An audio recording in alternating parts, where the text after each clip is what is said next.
রুশ কর্মকর্তাদের ভাষ্যমতে ইউক্রেন এই হামলায় ব্যবহার করেছে প্রায় 822টি ড্রোন, যার মধ্যে 600টির লক্ষ্যবস্তু ছিল রাজধানী মস্কো। মস্কোর আঞ্চলিক গভর্নর একে সাম্প্রতিক সময়ের অন্যতম ভয়াবহ ড্রোন হামলা বলে আখ্যায়িত করেছেন। এতে ক্ষতিগ্রস্ত হয়েছে রুশ অনলাইন রিটেলার ওয়াইল্ডবেরিজের একটি গুদাম।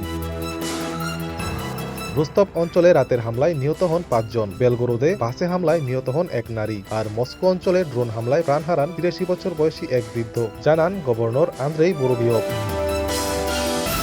মস্কোর কেন্দ্র থেকে প্রায় 25 কিলোমিটার দূরে কোলেদিনয় ওয়াইল্ডবেরিজের গুদামে হামলায় আগুন লাগে। আহত হন 3 জন, জানান মেয়র সের্গেই সুবিনিয়ান। ইউক্রেনের প্রতিরক্ষা মন্ত্রণালয়ের দাবি, ওয়াইল্ডবেরিজের 10টি বড় লজিস্টিক কেন্দ্রের মধ্যে 7টি এখন অকার্যকর, যেগুলো রুশ সেনাবাহিনীর সরঞ্জাম সরবরাহে ব্যবহৃত হচ্ছিল বলে কিয়েভের ভাষ্য।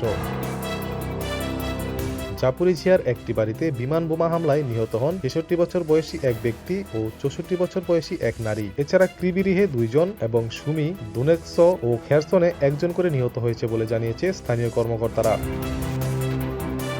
কিয়েভে রাতভর 4 দফা বিমান হামলার সাইরেন বাজে। মেয়র ভিতালি ক্লিচকুর তথ্য মতে আহত হন শিশুসহ অন্তত 6 জন। রাশিয়ার দাবি, তাদের লক্ষ্য ছিল ফ্লামিঙ্গো ক্ষেপণাস্ত্রের যন্ত্রাংশ তৈরির একটি স্থাপনা ও ড্রোনের যন্ত্রাংশ প্রস্তুতকারী একটি কারখানা।